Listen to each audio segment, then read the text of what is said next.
Hey guys, so today I'm going to show you guys how I make my gingerbread cookies. This is a real simple, easy recipe. I'm not going to show you guys my face because it's not about me, it's about the cookies, even though you can probably see me like right there. I found this recipe online in a blog, and I will provide her link in the description bar in case you guys like want to check it out. I did alter a few things and I'll show you guys like the little tweaks that I made. But I wanted to show you guys something really easy to do, and it looks very overwhelming with all the ingredients. And if you've never made gingerbread cookies or you don't have some of these spices in stock, it might be a little overwhelming like getting everything at first, but then once you have it and once you do it even once, you're gonna see how easy it is. And when I was searching for a recipe, I was looking for something with no mixer because out of all the things I've bought, I have yet to buy myself a mixer, which I need to because I love baking and stuff, so I will get myself one. But in case you don't have a mixer, you're gonna love this recipe. If you do have a mixer and you wanna do this with a mixer, then I'm gonna try to look for another recipe to provide that down below. So I wrote down the recipe because I am making like a little recipe little book for my daughters. When they're older, I want to pass them down these recipes that we all love as a family together. So we have 3/4 cups of all-purpose flour right there. We have 1 tablespoon of ground ginger. You can add like a little bit more if you love the flavor of ginger. Then here we have 1 teaspoon of cinnamon. Here we have 1/4 teaspoon of allspice, and then we have 1/2 teaspoon of ground cloves. We have 3/4 cups of molasses, and I use this grandma molasses. I recommend this one because I don't know, I've started making it with this and this is bomb. We have 1 large egg slightly beaten. We have 2/3 cups of brown sugar. This is light brown sugar, but you can use dark sugar. Honestly, this is all I had when I first started making them, and then I just kept making them with the light brown sugar. But I don't know if there's a real difference out there. If there is, you guys can let me know, but this is what I'm using. And then we have 1/2 teaspoon of salt, which we're not going to use yet, but I'll show you guys. And then we have our 2 tablespoons of baking soda. Over here we have our 2 sticks of butter. I like using the Land O'Lakes butter, but you can use anything you have. Just make sure it's like real butter and not like margarine or anything like that. But I did let the butter get to room temperature, and I cut them up because it's just easier. You'll see what I'm talking about. And then I'm going to be using this good old non-stick pot. Nothing fancy, honestly. Like, this pot is like, it's just a whatever pot, but this is what I've been using to make the cookies. So right now I am preheating this a little bit, and then we're gonna get started. What we're doing in the stove is just combining all the sugar and spices together. That's what we're doing. I am gonna need this bowl to kind of combine the flour once we have mixed the spices and sugar together. Just gonna combine everything in this bowl, and then we're gonna pop it in here while that's preheating. So I'm gonna go ahead and just get all our spices in, and I'm holding my phone with my other hand, but I will put my phone up on a tripod once I get going. So this is the ginger. All right, so I'm gonna use this good old spatula, and we're just gonna get the molasses in there. It's very sticky, but this is what makes the cookies super chewy and moist, because that's what I want in a gingerbread cookie, is for the outside to be like crispy and then the inside to be chewy. Now, I don't know if this recipe could be used for like gingerbread houses, because I know those have to be a little bit sturdier, but you know, you could give it a try and see if it works. And if you're baking for more than 1 person, you know, you could go ahead and put some gloves on, but I'm literally making this for me and my daughters, so I'm just doing it with no gloves, because to be real, I mean, I don't use gloves when I cook, so you know. So this is all there is to it.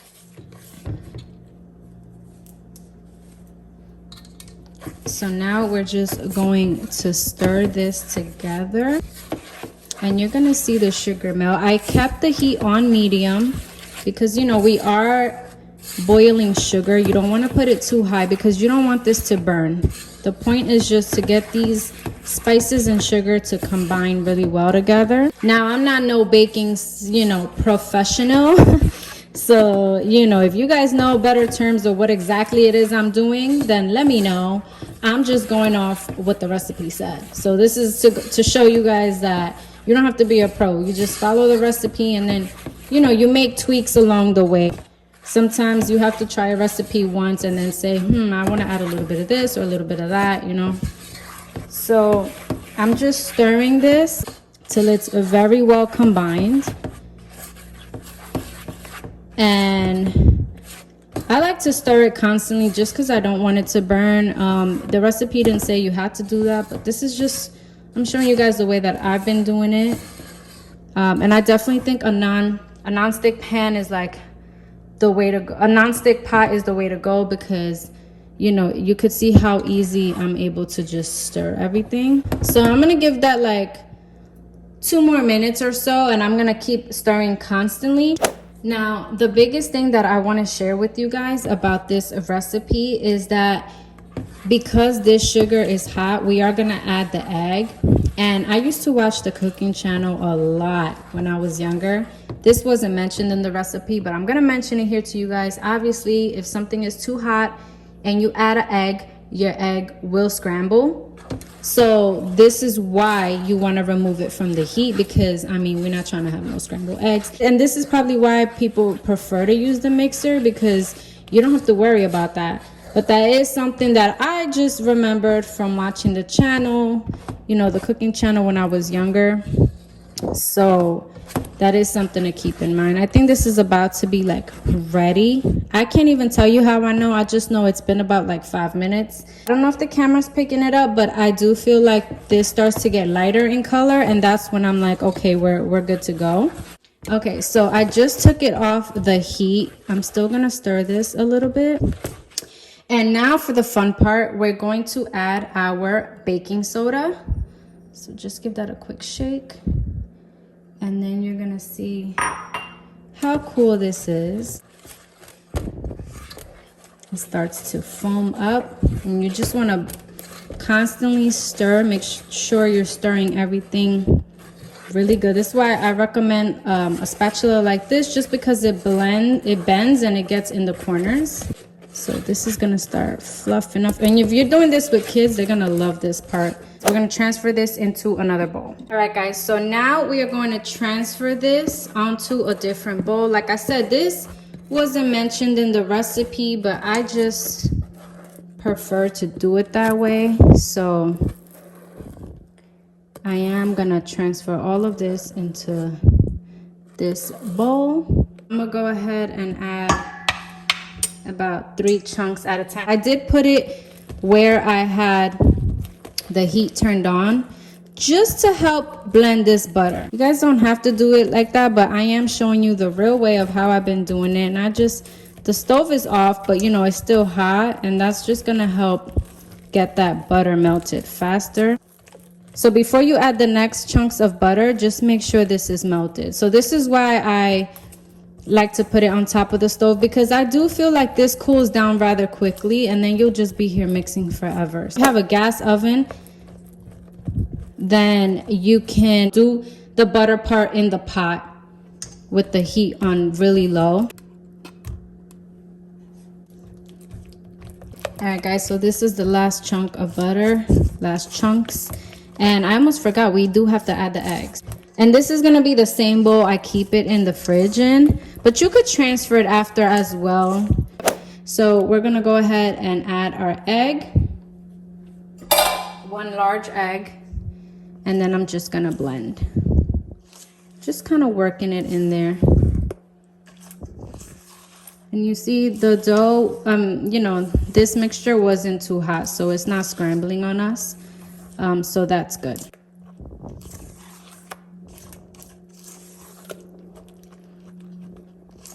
So we're just gonna stir this until it's completely well mixed. Now I am gonna move this over real quick, and I'm gonna add the salt to my flour. So this is another step.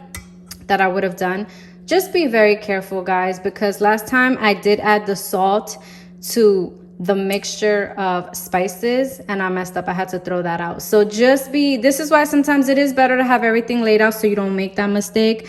But you could always just have your flour and put your salt here so you know that that's done. You know what I'm saying? So you don't need all these bowls. It's a lot easier than how I'm showing it, but I just wanted to show you step by step so you actually see. If I would have just threw the salt in here, it's like you can't even see it. You know what I mean? So, but that's another thing that I do when I'm actually making this, you know, off camera. Like, that's how I do it. Now we're gonna add the flour. And this is the fun part because you start to see the dough come together. But at this point right now, this is what you should have. Okay, so this is all the butter, fats, and all that stuff combined. So now we're gonna just pretty much make the dough. So now we're gonna add the flour. I like to add a little bit at a time because it's just easier that way. And we stir. And then once we incorporate all of the flour, we just put this covered in plastic and then we put the dough in the fridge. I'm gonna refrigerate it today for about 2 hours and then I'll show you guys how we make the cookies. But you see the dough is definitely coming together, so that's exciting. And I think refrigerating the dough gives all the flavors time to like settle in as well. But you see how sticky the dough is, so I'm not quite sure how you would work with that without refrigerating. That's why I definitely recommend refrigeration for at least an hour if you don't want to wait.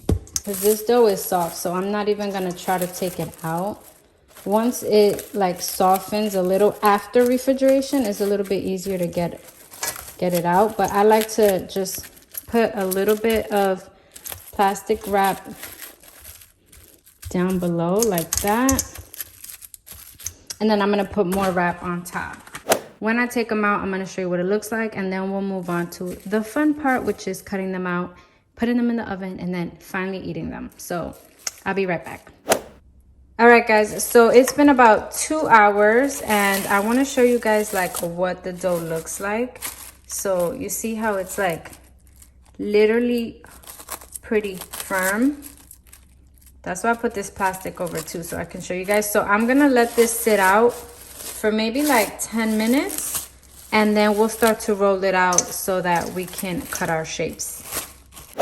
So this is the original cookie cutter that I made the gingerbread in, and it was so big. It's super, super cute, but I felt like I could only make about maybe 15 of them with this dough, a little more, a little less, with this size. So I ended up getting these small guys, and I thought this was so cute because it's like the gingerbread man with the Santa hat, and she has like a little bow right here, and then the gingerbread house. Even though we're not gonna like build the house, but you know, the kids can like still use icing to design it. So we're gonna use these 3 today. But the big option is also really nice if you're trying to get them like really huge. So I'm gonna let this sit out and then we'll get started. All right, guys, so I basically preheated the oven to 325, and on a cookie sheet I just lined it with some parchment paper, so it just looks like that. And it's been about 10 minutes, but the dough is still a little bit hard, so I had to like spoon it out. So this part might be like a little bit difficult because you see like now the dough is softening up though.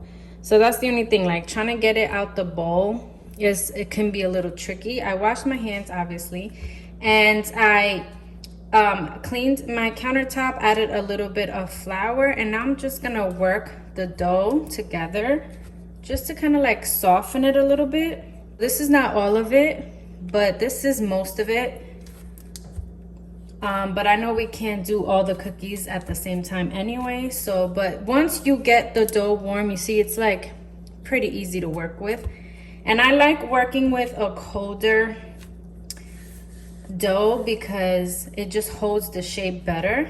So once you work it a little bit to where you're able to roll it out, we're just gonna use a good old rolling pin and we're gonna start to roll that out. Now, I don't know if there's like the right method for this, so I'm just doing it as you see here.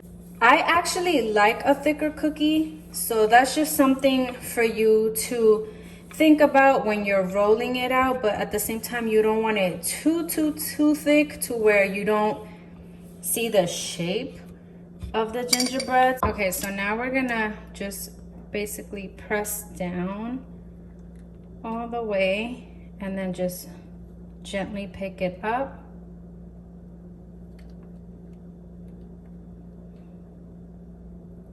I know my daughters really were excited to do the girl because of her bow, so we're just gonna cut out a few of those.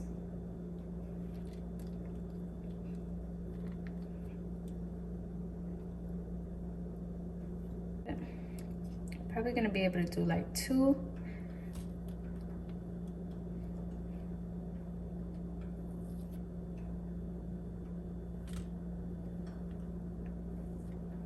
Now we're just gonna gently remove the excess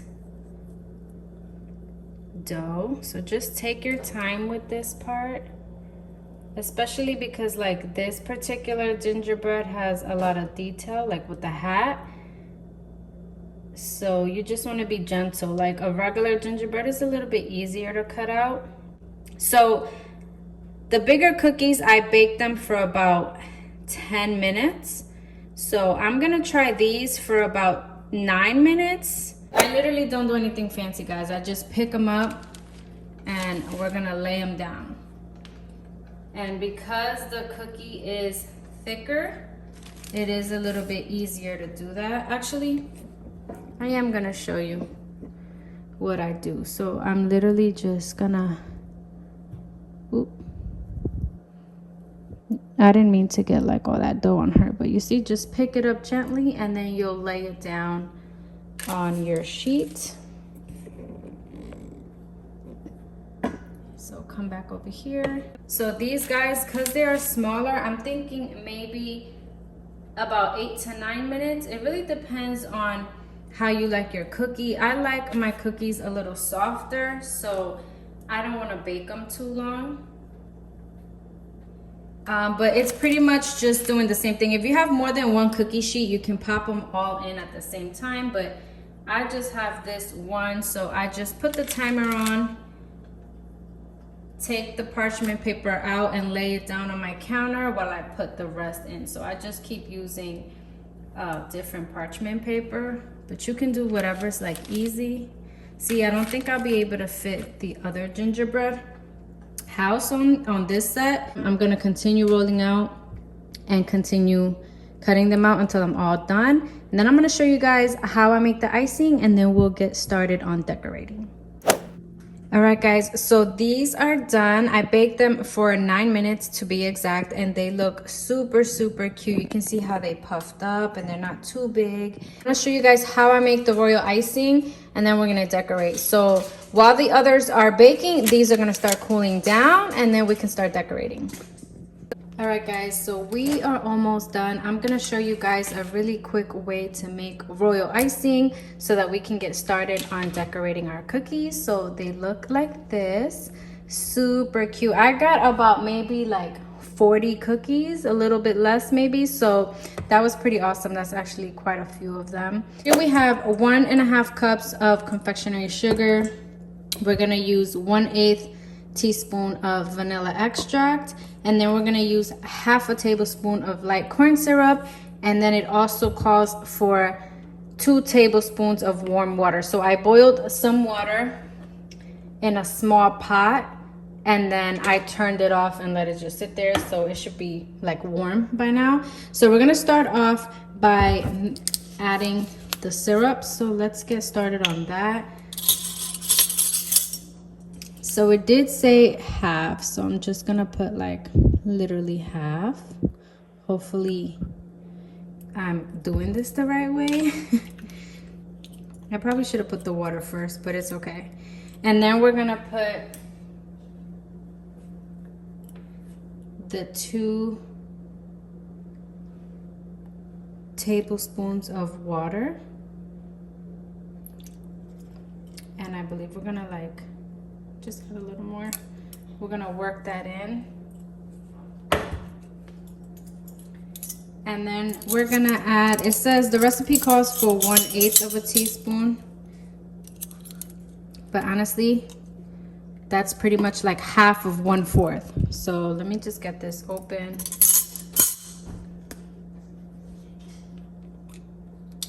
So just be very careful because vanilla extract is like very strong. So just like that, half.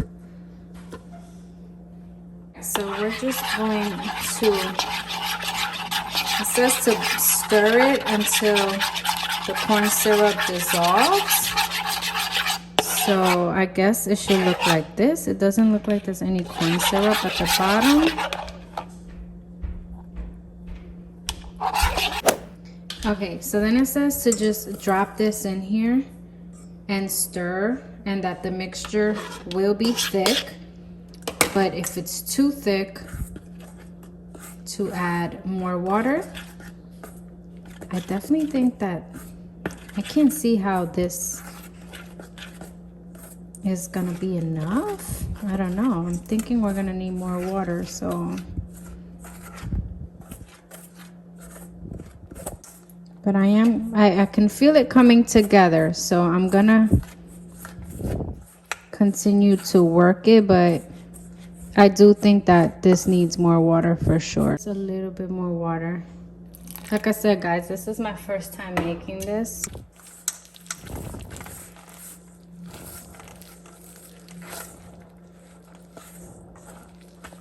I know that we do want like a drippy consistency. Smooth. Okay. I know that I don't want to make it too watery because I do want to be able to, like create, you know, some designs. I think this is actually good. So guys, you guys literally witnessed this. My first time making it, but that wasn't too bad. This was super easy to do. I would probably measure it the way I did and then just keep adding water until you get it how you want. If you have a pastry bag, that would be the way to go, but honestly, I wasn't really even planning on doing this tutorial today.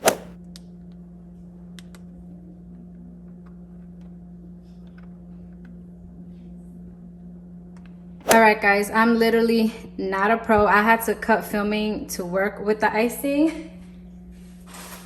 So this is pretty much how it looks. It actually came out pretty decent, like being that it was my first time doing that. So next time I think I am gonna leave it just a little bit thicker so it's easier to work with. But I decorated them off camera anyway. And next time I do wanna add food coloring, like make a couple of these batches and add food coloring to each one so we can have like pink, red, green, stuff like that. Because if I would have used like pink on her bow and different colors on them, you'd be able to like just make it look a lot prettier. But here are the cookies. Super, super cute, and they're so delicious.